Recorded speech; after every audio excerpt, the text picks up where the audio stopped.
So, ఇదైన తర్వాత మీరు 'ఠాగూర్'లో వచ్చిందని చెప్పారు. 'ఠాగూర్'కి ఎలా వచ్చింది ఛాన్స్? అది ఫ్రెండ్ అసోసియేట్గా దాంట్లో ఉన్నాడు. ఛాన్స్ వచ్చింది. వచ్చిన తర్వాత అంతకుముందు ఏంటంటే యాక్చువల్గా ఈ సీన్ కంటే బిఫోరే యాక్చువల్గా ఒక సిఆర్ సిండే గురించి ఒక హాఫ్ పేజ్ డైలాగ్ ఉంటుంది ఒకటి.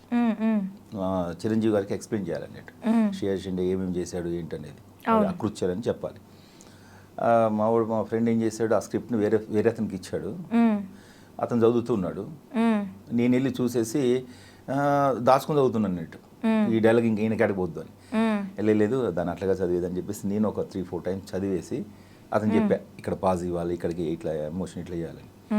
అయిన తర్వాత ఆ డైలాగ్ నాకు ఓన్ అయింది. నైట్ 12 o'clock షూట్ చార్జ్ చేసిన చిరంజీవి గారు వచ్చేసి వస్తున్నారు, ఇంకా క్యారవాన్లో ఉన్నారు.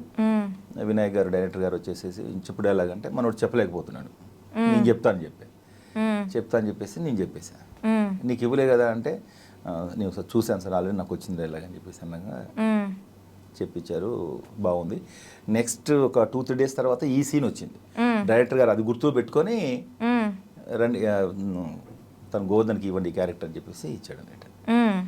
సో ఆ రోజు నైట్ 12 o'clock నుంచి 3 o'clock వరకు చిరంజీవి గారికి మా ఇద్దరి మధ్యన షూట్ అన్నట్టు.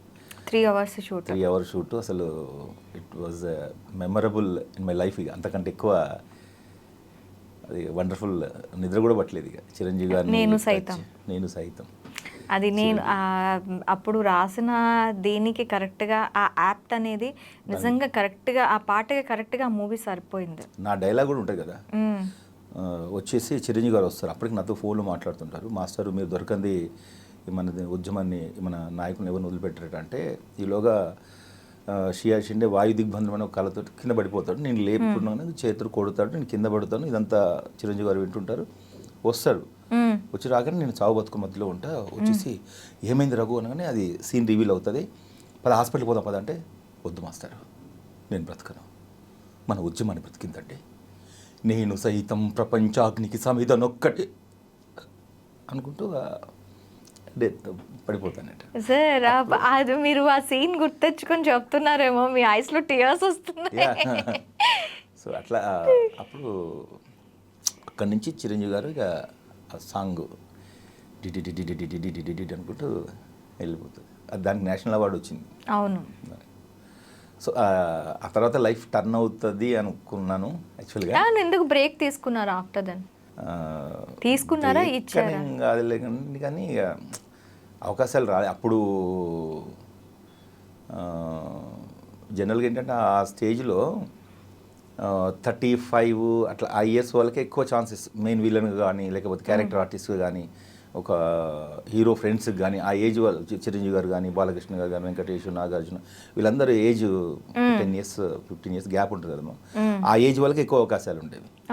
సో అట్లా ఇక అప్పటికి ట్రై చేశాను. కానీ ఏంటంటే గ్రూపులలో ఆ క్యారెక్టర్స్ అవి ఉంటే నాకు ఇష్టం లేదు అన్నట్టు. ఏదైనా ఒక్క సీన్ అయినా పర్వాలేదు, ఒక మంచి సీన్ ఉంటే నేను చేస్తానని అట్లా కొంచెం చేసేసి నాకు ఇంట్రెస్ట్ ఉన్న థియేటర్ ఆర్ట్స్లో విగ్రెస్గా చేసాం. అప్పటి నుంచి 2000 ఆల్మోస్ట్ 6-7 నుంచి స్టిల్ నౌ థియేటర్ ఆర్ట్స్లోనే చేస్తున్నారు. రెగ్యులర్గా టీవీలో కూడా చేశారు కదా. టీవీలో ఏ సీరియల్స్? భాగవతం అని, సృష్టి అని. మన బాపు గారి భాగవతంలో దేవేంద్రుడు క్యారెక్టర్ చేశాను 25 days. అదొక అద్భుతమైనటువంటి ఎక్స్పీరియన్స్. బాపు గారితో ఆయన దర్శకత్వం చేయడం అంటే అది చాలా నార్మల్ విషయం కాదు. సో 25 episodes చేశాను నేను దేవేంద్రుడి క్యారెక్టర్. ఆ తర్వాత రాఘవేంద్రరావు గారిది సృష్టి అని వచ్చింది, అది చేశాను ఒక 25 episodes 30 episodes. సోషల్ కూడా చాలా చేశాను. కాకుండా ఏంటంటే నాకు టీవీ సీరియల్స్ అంత పెద్దగా ఇష్టం ఉండదు. ఏదన్నా ఒక 1-2 episodes కొంచెం మంచి రోల్ అనుకుంటే చేస్తాను. ఇక రెగ్యులర్ అంటే నాకు జాబ్ కూడా కష్టం అవుతుంది. ప్లస్ ఎందుకో టీవీ నుంచి సినిమాకి పోవడం అనేది ఒక హడిల్. అది టీవీ ఆర్టిస్ట్ అని చెప్పి చూస్తారు. అదే మనం థియేటర్ నుంచి డైరెక్ట్ సినిమాకి వెళ్ళాం అనుకోండి, ఒక కొత్త ఫేస్, అట్లా కొంచెం ఆ ఫ్రెష్నెస్ తోటి ఇంపార్టెన్స్ ఎక్కువ ఉంటుంది అన్నట్టు. ఓకే, అందుకనే టీవీ సీరియల్స్ కొంచెం పక్కన పెట్టాను. ఓకే, ఇప్పుడు హార్డల్ అన్నారు, ఇటు జాబ్ అటు మూవీస్, ఇప్పుడు కూడాను 2 పడవల మీదే ప్రయాణం. ఎలా అనిపిస్తూ ఉంటుంది?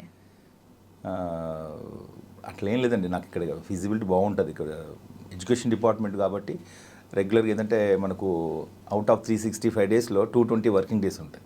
అవును. 220 వర్కింగ్ డేస్లో మాకు ఒక 30 డేస్ లీవ్స్ ఉంటాయి. 22 CLs అని, 5 ఆప్షనల్స్ అని, 3 లోకల్ హాలిడేస్ అని ఒక 30 ఉంటాయి.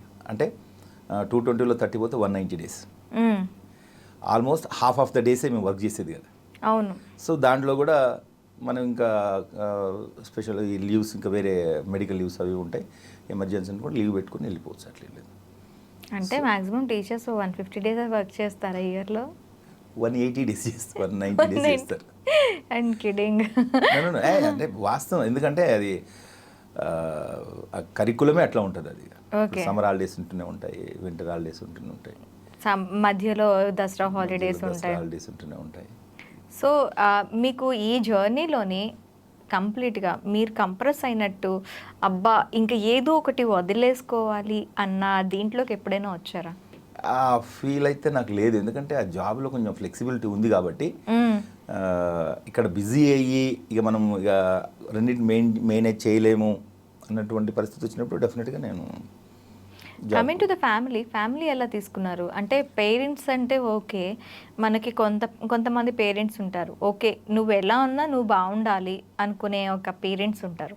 ఆ పేరెంట్స్ నుంచి ఓకే మనకి ఒక సపోర్ట్ అంటూ ఉంటుంది. ఎలాగో మీ మేనమామ బుర్రకథలు అండ్ స్టేజ్ థియేటర్ ఆర్ట్స్లో ఉన్నారు కాబట్టి మీకు ఆ ప్రెజర్ నాటకాలు వేస్తున్నారు అన్నా కూడాను పెద్దగా ఏమీ అనిపించదు ఫ్యామిలీ బ్యాక్గ్రౌండ్.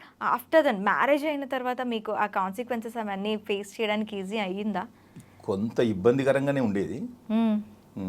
స్టార్టింగ్లో వాళ్ళకి సినిమాలు, థియేటరు ఇదంటే ఇంట్రెస్ట్ ఉండేది కాదు. కాకపోతే ఏంటంటే మనకున్న ఇంట్రెస్ట్ని బట్టి ఇక వాళ్ళకు కూడా ఏం చేస్తాం, మనం అంతకంటే ఎక్కువ ఏం చేయలేం కదా.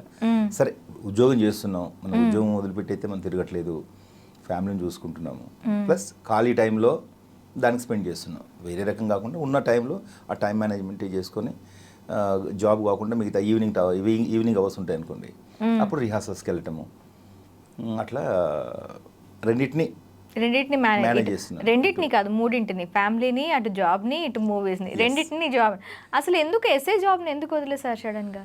అంటే అప్పుడు యాక్చువల్గా సబ్ ఇన్స్పెక్టర్ అండ్ పోలీస్ డిపార్ట్మెంట్కి వెళ్ళిన తర్వాత మనము ఈ యాక్టింగ్ అవి పని చేయలేము, అవి ఫుల్ ప్రెజర్ జాబ్ చేయాల్సి వస్తుంది, లీవ్లు దొరకదు, ప్రెజర్ ఉంటుంది.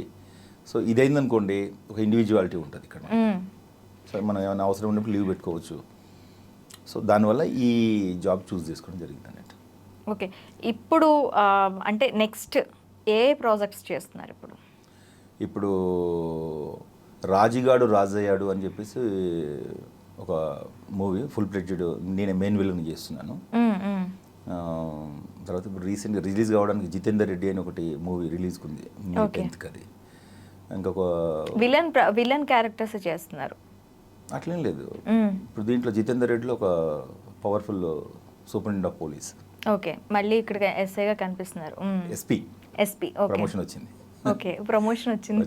Okay, so next Janata bar అని అది కూడా మెయిన్ విలన్ చేశాను. అది కూడా రిలీజ్ దగ్గర ఉంది. అది 2-3 మూవీస్ చేశాను. ఇదైతే మాత్రం మేలో ఆల్మోస్ట్ మెయిన్ లీడ్. ఇది 22 సీన్స్ ఉంటాయి. లాస్ట్ ఒక 20-25 డేస్ చేశాను మూవీ.